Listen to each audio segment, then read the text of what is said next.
সবাইকে স্বাগত জানাচ্ছি আরেকটি নতুন ভিডিওতে। আজকে ভিডিওটা হচ্ছে জামাই ষষ্ঠী উপলক্ষে। এই যে আমরা দেখেন গুছাই গাছাই নিয়েছি, এই যে সবাই কিন্তু গুছাই গাছাই নিয়েছে। এখন বেরোবো জামাই ষষ্ঠীর উদ্দেশ্যে। আর এখানে যে সব ফল নেওয়া হয়েছে, ফলটা আর আরো কিছু আছে, যাবো যাওয়ার মধ্যে কিনতে কিনতে যাবো। তা চলুন আমাদের সাথে জামাই ষষ্ঠীতে আপনারাও অংশগ্রহণ করবেন।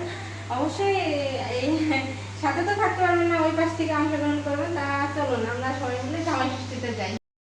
বাসা থেকে আমরা রওনা দিয়ে দিয়েছি, কিন্তু এই যে মিষ্টির দোকানে দেখুন জামাই ষষ্ঠী উপলক্ষে কত ভিড়। যেই দোকান থেকে মিষ্টি কিনবো সেই জায়গায় এসে দাঁড়িয়ে রয়েছি। এখান থেকে মিষ্টি, দই আর যা যা কেনা সেইগুলো কিনবো। আর আমার মেয়ের তো সবসময় আইসক্রিম লাগেই, কোথাও গেলে আইসক্রিম তার দেওয়াই লাগে, সেই জন্য সে কিন্তু এই আইসক্রিমের সে ওখানে দাঁড়িয়ে দেখেন একটা আইসক্রিম কিন্তু নিয়ে নিয়েছে। এরপরে এই যে আমরা যাচ্ছি পায়রা চত্বর হয়ে, এদিকতে যে কিন্তু আমার বাবার বাড়ি, যেহেতু ঝিনাইতে হতে থাকি, চুয়াডাঙ্গাতে যাব একটু 1 ঘন্টার পথ, তা সেটা আমরা সবাই মিলে যাচ্ছি। আর আজকের ওয়েদারটাও কিন্তু দারুণ সুন্দর ছিল, যে প্রচুর পরিমাণে গরম পড়তেছিল তার থেকে আজকের ওয়েদারটা অনেক সুন্দর, কারণ বৃষ্টি হয়েছিল তার আগের দিন। আর আজকের ওয়েদার একদম ঠান্ডা ঠান্ডা, তা ঠান্ডা ঠান্ডা যেতে খুব ভালোই লাগছে। আমরা দুপুরে রওনা হয়েছিলাম, কিন্তু কিছু মনেই হচ্ছিল না। দেখতে দেখতে কিন্তু চলে আসলাম আমাদের গন্তব্যস্থলে, যে আমার বাবার বাড়িতে চলে আসছি। এই জায়গাটাতে আসলে পরে আমার মেয়ে চিনে ফেলে যে এই যে মামা বাড়িতে চলে আসছি। আর দেখুন দোকানে এসে দেখি আমাদের দোকানে হাল খাতা চলছে। সে দোকানে একটুখানি থেকে চা নাস্তা করে এই যে বাড়ির উদ্দেশ্যে রওনা দিলাম। আর দেখুন আমাদের গাছে কত খেজুর ধরছে। আর এই যে হচ্ছে আমাদের বাড়ি, একদম বৃষ্টির সময় তো একদম সবুজে ভরে গেছে। তা এই যে বাড়িতে চলে আসলাম, সামনে কাকার বাড়ি, তার উপরে একটু ভিতরে আমাদের বাড়ি। এই যে এটা আমাদের বাড়ি। এখন কিন্তু সবার বাড়িতেই গাছপালা উঠে গেছে, সেমনই আমাদের বাড়িতেও উঠছে। এই যে জামাই প্রবেশ করছে। আর এদিকে আমার বৌদি খুব সুন্দর সুন্দর গাছ লাগাইছে, ফুল গাছ, সেটা নিয়ে আমি একটু পর্যবেক্ষণ করলাম। করে এই যে সবাই মিলে এখন জামাই যেটা নিয়ে আসছে সেটা আবার আমার মা সবার মাঝে ভাগাভাগি করবে বলেছে। সব কিন্তু রেডি করে রাখছে, যে মাছ, দই, মিষ্টি, আম, কলা, মানে যা যা নিয়ে আসছে সব কিছুই কিন্তু দেবে। আর এদিকে চলে আসছে আমি পেয়ারা পাড়তে। আমাদের কাকির কাছে যে সুন্দর সুন্দর পেয়ারা হয়েছে, হ্যাঁ দেখেই লোভ লাগে। আমি তো খেতে পারি না পেয়ারা, তা মনির বাবার জন্য পেয়ারা পেরে দিচ্ছিল আমার ভাই, সেটা নিলাম। আর এই যে পরের দিনে চলে আসছি।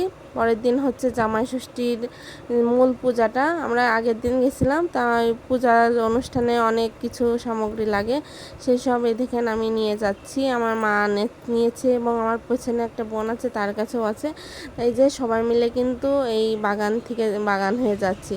এই বাগানে অনেক স্মৃতি আছে, হ্যাঁ এখানে ছোটোকালে এখান থেকে পড়াশোনা করতে যেতাম। সামনে কিন্তু সেই কাকার বাসা, যেখানে আমি পড়াশোনা করতাম। আর এখানে সবাই কিন্তু এই যে প্রচণ্ড গরম তো, আর এই পাশ বাগানে সুন্দর বাতাস হয়, সবাই কিন্তু এখানে এসে সবাই বসে থাকে। এখানে আমরা খেলা খেলতাম, খুব আনন্দ হতো। এই যে আমার বোন সামনে দিয়ে এগিয়ে যাচ্ছে, এদিক দিয়ে কিন্তু আমরা প্রাইভেট পড়তে যেতাম।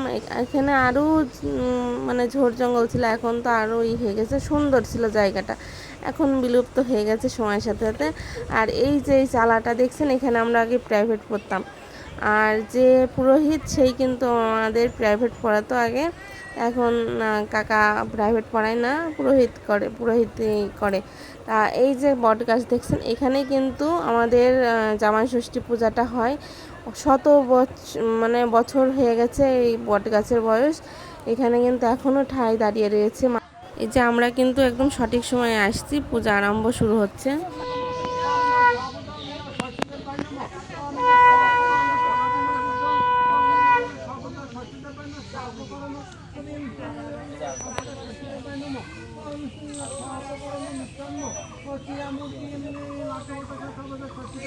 ফুল আছে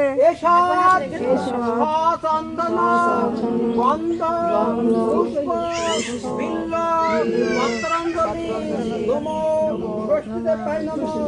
সবাই নমস্কার করো। নমো বিজয়ায় নমো অর্জায় নমো অপরাজিতায় নমো কাল্যায় নমো ভদ্রকাল্যায় নমো মঙ্গলায় নমো রোহিতায় নমো পদ্ম নবমায় নমো। আবার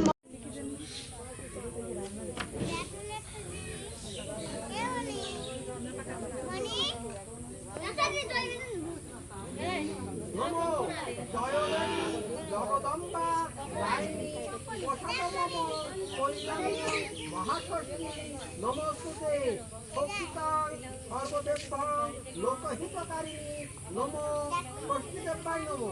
এষাদ অচন্দন জামাইদের নিয়ে পূজা শেষ, এখন কিন্তু প্রসাদ বিতরণের পালা। যে যা নিয়ে আসছিল সেটা কিন্তু এই যে কোছে করে নিতে হয়, এই যে সবাই কিন্তু নিচ্ছে। আর যারা যারা নিয়ে আসছিল সবাই সবার মাঝে বিলি করছে। এইভাবেই কিন্তু আমাদের পূজাটা হয় আর খুব ভালো লাগে এই পূজাটা। আমি ছোটোকাল থেকে দেখতেছি, যেহেতু খুব ভালো লাগে পূজা অনুষ্ঠানটা। তা দেখুন সবাই কিভাবে পূজার প্রসাদ মানে আদান প্রদান করছে, মানে যে দিচ্ছে তাকেও দিচ্ছে, আবার তাকেও আবার ফিরিয়ে দিচ্ছে। হ্যাঁ, তা সবাই মিলে এভাবেই কিন্তু পূজার প্রসাদ নিচ্ছে। আর ওইদিকে কিন্তু যে দুইটা জামাই আসছিল, তা দুইটা জামাই ওদিকে কিন্তু গল্প করতেছে। তা আমাদের পূজার প্রসাদ নেওয়া বা দেওয়া হয়ে গেছে। এখন কিন্তু যাব আমরা বাড়ির উদ্দেশ্যে, যে খাওয়া দাওয়া করে তারপরে কিন্তু একটু আমরা বের হব। ঝিনাইদহ থেকে যেহেতু আমরা কেনাকাটা তো করতে পারি নাই, সেই জন্য কিন্তু এখন বের হব। জামাই শাশুড়ি দুইজনের জন্যই কিন্তু কেনাকাটা আছে। মায়ের জন্য অলরেডি কিন্তু শাড়ি কেনা হয়ে গেছে।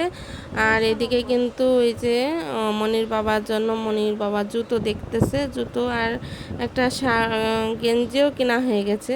তো এটাই লাস্ট কিনে চলে যাব। এরপরে কিন্তু সে ভুড়ি ভোজের পালা। এই যে জামাই কিন্তু বসে পড়েছে তার নতুন জামা পরে। আর এইদিকে দেখুন আমার মা একটু অসুস্থ আছে, যার জন্য কিন্তু আজকে এবারটার আইটেমগুলো একটু কম হয়ে গেছে, না এরও থেকেও বেশি হচ্ছে আইটেম আমার মা করে। তা যাই হোক, জামাই তো এটাই খেতে পারে না। তা জামাই যে বসে পড়েছে, এরপরে কিন্তু তাদের সেই কেনাকাটা যা করে নিয়ে আসছে সেটা আদান প্রদান করবে, এই জন্য কিন্তু জামাই উঠতেছে। তা আমি একটু ভালো করে দেখিয়ে দিচ্ছি কি কি রান্না হয়েছে আজকে। অনেক কিছুই রান্না হয়েছে, জামাই যেটা পছন্দ করে খেতে সেইগুলোই রান্না করেছে আমার মা। আর এইদিকে কিন্তু এই যে জামাই শাশুড়ি নিজেদের জিনিস এই যে দিচ্ছে। আমার মা আমার জামাইয়ের জন্য যা যা দিছিল সেটা, আর জামাই যে শাশুড়ির জন্য শাড়ি নিয়ে আসছিল সেটাও দিল। তাই সবাই দুইজনাই লাজুক। আমার মা তো বেশি লাজুক। আমার মা করছে যে একটু দাঁড়াও, একটু ছবি তুলবো, তাও দাঁড়াবে না। এই যে এদিকে কিন্তু খাওয়া দাওয়া শুরু, জামাই ষষ্ঠীর যে মেন আইটেম। একটু রাতের সময় করেছি, কারণ রাত্রে একটু ঠান্ডা থাকে, তখনই কিন্তু খাওয়া দাওয়ার আয়োজনটা করেছি। তা এই ছিল আমাদের জামাই ষষ্ঠীর পুরো ব্লগ। কেমন লাগলো সবাই একটু অবশ্যই কমেন্ট করে জানাবেন। আর যদি ভিডিওটা ভালো লাগে অবশ্যই লাইক কমেন্ট শেয়ার করতে ভুলবেন না। সবাইকে অনেক অনেক ধন্যবাদ। Tata, bye bye.